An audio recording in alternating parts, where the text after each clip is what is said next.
السلام عليكم ورحمة الله وبركاته. ازيكم يا بنات؟ عاملين ايه؟ يا رب تكونوا بخير. النهارده ان شاء الله هعمل معكم اكلة سهلة وخفيفة واقتصادية من غير لحوم ولا فراخ. اكلة موفرة جدا بمكونات موجودة في كل بيت. هعملها معاكم بأسهل طريقة وان شاء الله هتعجبكم. معايا كمية من البطاطس. هاخد البطاطس واقشرها واغسلها واقطعها مكعبات وهرجع لكم تاني.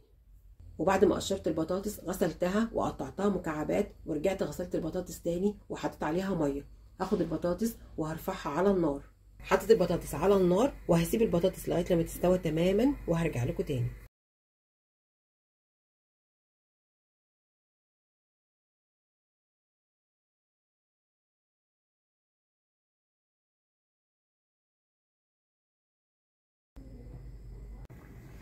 وبعد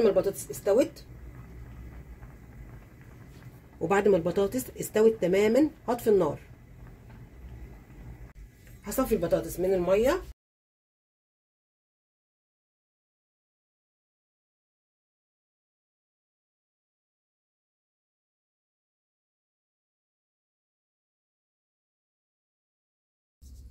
وبهرست البطاطس. ههرس البطاطس وهي سخنه او هتهرسيها بالشوكه. بسم الله الرحمن الرحيم. لازم تخلي البطاطس بتاعتك ناعمه جدا.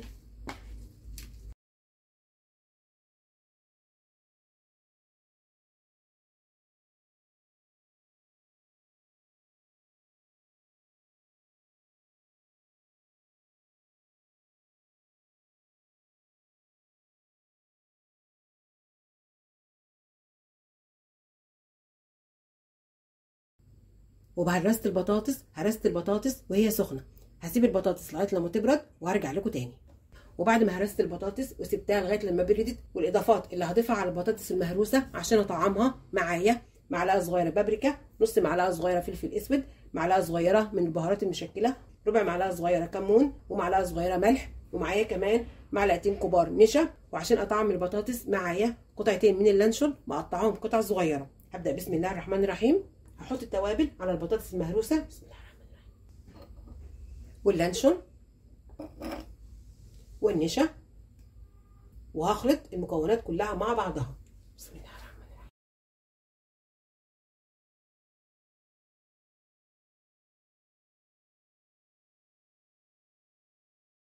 النشا للتماسك، وكمان النشا هيدي قرمشه حلوه جدا.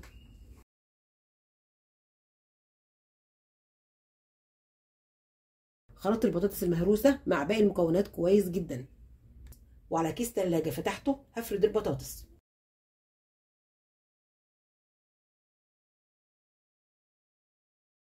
وكيس تلاجة تاني هحطه على البطاطس.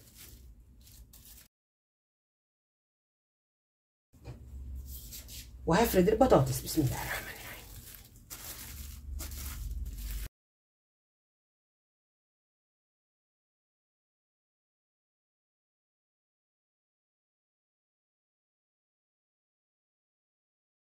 وبالشكل ده فردتها بسمك حوالي سنتي. هدخلها الفريزر نص ساعة وهرجع لكم تاني. وبعد نص ساعة هقطعها. وبتقطعيها حسب رغبتك. بسم الله الرحمن الرحيم.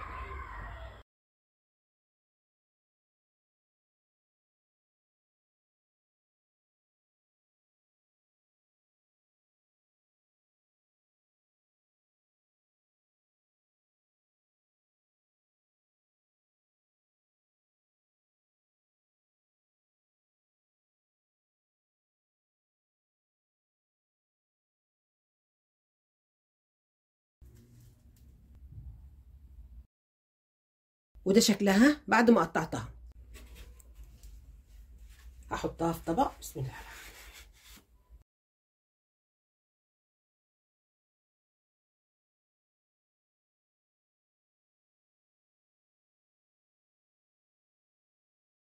وده شكل البطاطس بعد ما قطعتها.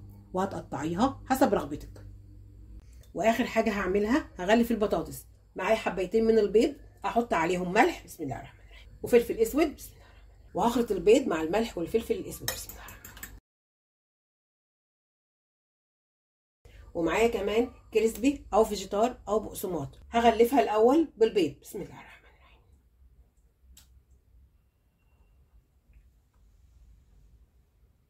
وهحطها في الفيجيتار وهضغط عليها.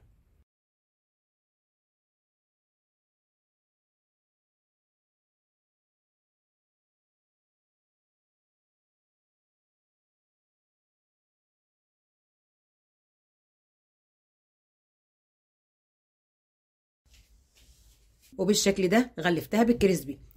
هحطها في طبق. بسم الله الرحمن الرحيم. هعمل واحدة تانية هغلفها بالبيض الأول. بسم الله الرحمن الرحيم.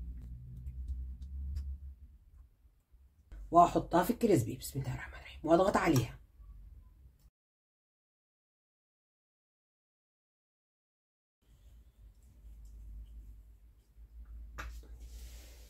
بالشكل ده هحطها في البيض.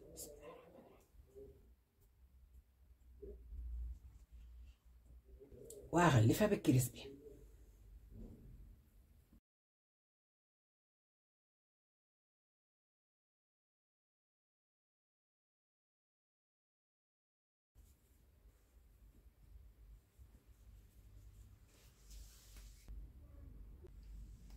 وبعد ما غلفتها بالبيض والكريسبي هحمرها في زيت ساخن. بسم الله الرحمن الرحيم.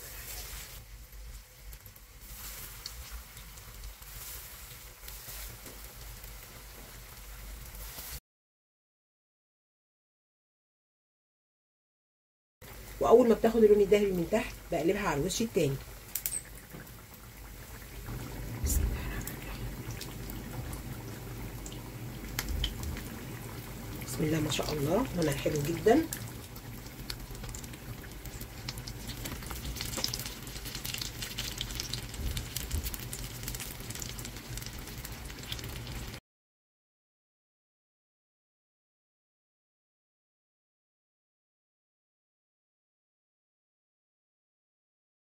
بسم الله ما شاء الله، اخدت لون حلو جدا، ما بتاخدش وقت في التحمير، بتتحمر بسرعه كده. خلاص اخدت لون حلو جدا. هطلعها على منديل مطبخ. بسم الله الرحمن الرحيم. بسم الله ما شاء الله، كده لونها حلو جدا. بسم الله. لونها حلو جدا. هحطها على منديل مطبخ. بسم الله.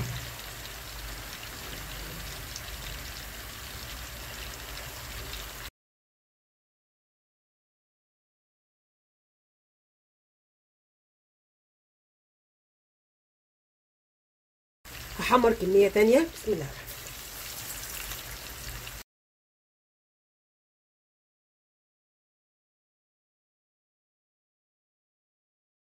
ودي كانت اكلتنا النهارده، اكله موفره جدا. هتسميها ناجتس، هتسميها مساحه بالبيك، الغلابه سميها زي ما انت عاوزه، المهم انها اكله موفره بمكونات موجوده في كل بيت. شوفي لونها حلو ازاي، كريسبي من بره وطريه من جوه. جربيها على طريقتي وان شاء الله هتعجبك.